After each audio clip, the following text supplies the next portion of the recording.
सोचें कि आपकी शक्ति जो दी गई है उसका जरूर प्रयोग करें, क्योंकि ये शक्ति सिर्फ और सिर्फ एक बार आपको दिल्ली के लिए मिलती है और एक बार अपने राज्य के लिए मिलती है। आप लोग अगर घर से नहीं निकलते हैं तो अपने पसंदीदा कैंडिडेट को वोट कम पड़ता है, फिर वो झेलना हम लोग को पड़ता है, जैसे आज हमें झेलना पड़ रहा है। तो मैं आप लोगों से पहले मैं मेरे माननीय गणों को प्रणाम कर लूं। प्रणाम कर रही हूँ सुखराम मांझी जी को, देबूलाल मांझी जी को मुखिया जी, विनोद बिहारी सोरेन जी को, फूलरोल लकड़ा जी को, देवाशीष मंडल जी को, आशा देवी जी को, दुर्गा सोरेन जी को, और आप सभी मेरे झारखंड क्रांतिकारी मजदूर यूनियन के सभी साथियों को, माताओं को, बहनों को, सबको प्रणाम कर रही हूँ, अभिनंदन कर रही हूँ, जोहार कर रही हूँ। जैसा कि मैंने आपको बताया 25 तारीख को हमारा इलेक्शन का दिन है, वोट का दिन है, और हम लोग आज मिलकर सब एकत्रित इसीलिए हुए हैं ताकि आपको बता सके कि किसी भी कीमत पर चाहे कुछ भी हो जाए, आंधी आए, तूफान आए, कुछ भी हो जाए, लेकिन हमें उस दिन निकलना है और वोट करना है। एक छोटा सा वाक्य आपको बताती हूँ, कल की ही बात है। मैं सिंदरी गई थी, क्योंकि आपको जैसा कि डीसी गोहाई जी ने बताया है कि मेरा 6 विधानसभा आता है इस लोकसभा में, तो कल मेरा प्रोग्राम सिंदरी में था। शायद यहाँ भी वो असर पता चला होगा।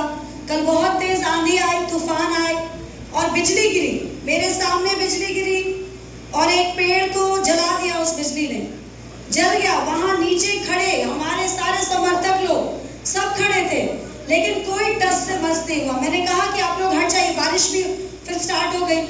मैंने कहा आप लोग हट जाइए, उन्होंने कहा नहीं। उनमें इतनी जोश भरी हुई थी, उन्हें विश्वास था कि इस बार जो भी होगा न्याय ही होगा। वो लोग वहां से हटे नहीं, पूरे पेड़ में आग लग गई, फिर भी वो लोग वहां से हिले नहीं। ये उनका विश्वास था। और फिर बारिश शुरू हुई, उस पेड़ से आग भी बंद हो गई। लेकिन वो कितना खतरनाक था, सोचिए, बिजली अगर हम पे गिर जाती तो बहुत कुछ हो सकता था। लेकिन भगवान का कर्म था, हमारा आशीर्वाद था हमारा, कि भगवान जी ऐसा किए कि वो पेड़ हमारी सारी विपदा को ले लिया और हमारे ऊपर कुछ नहीं हो पाया, और मेरे सारे समर्थक लोग बिल्कुल सही सलामत रहे। पूरी बारिश में भीग रहे थे, पूरे भीग चुके थे वो लोग, लेकिन वो रात तक मेरा प्रोग्राम था, उन्होंने मेरा साथ नहीं छोड़ा और सिंदरी के हर एक क्षेत्र में वो मेरे साथ गए। तो ये विश्वास, ये जोश जो युवाओं में है, मैं आप सभी को बोल रही हूँ, और मेरी माताओं बहनों की आंखों में भी मैं वो आशा देख रही हूँ कि शायद अब हमारे साथ न्याय होगा और विकास होगा। तो मैं आप सभी से विनती करने आई हूँ कि आप सब जरूर से जरूर जाएं और सबसे पहले अपने मत का प्रयोग जरूर करें। जैसा कि डीसी गोहाई जी ने और हमारे मनोज जी ने आपको बताया कि मैं किस परिवार से आती हूँ। मेरे ससुर जी स्वर्गीय राजेंद्र बाबू मजदूरों के नेता थे।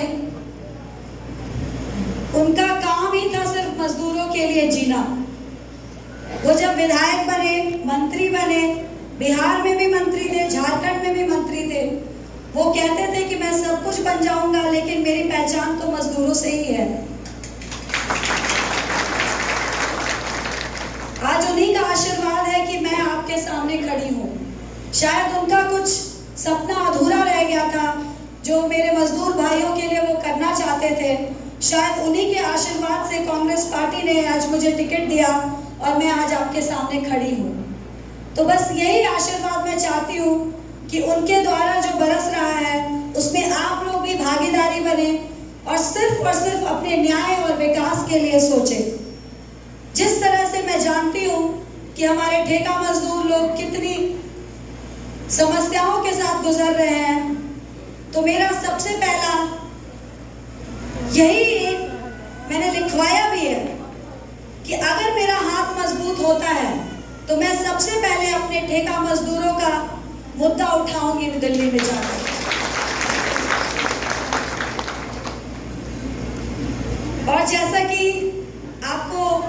पीसी गोयल जी ने बता दिया है कि हमारी पार्टी, हमारे राहुल गांधी जी कितना सोचते हैं हम मजदूरों के लिए।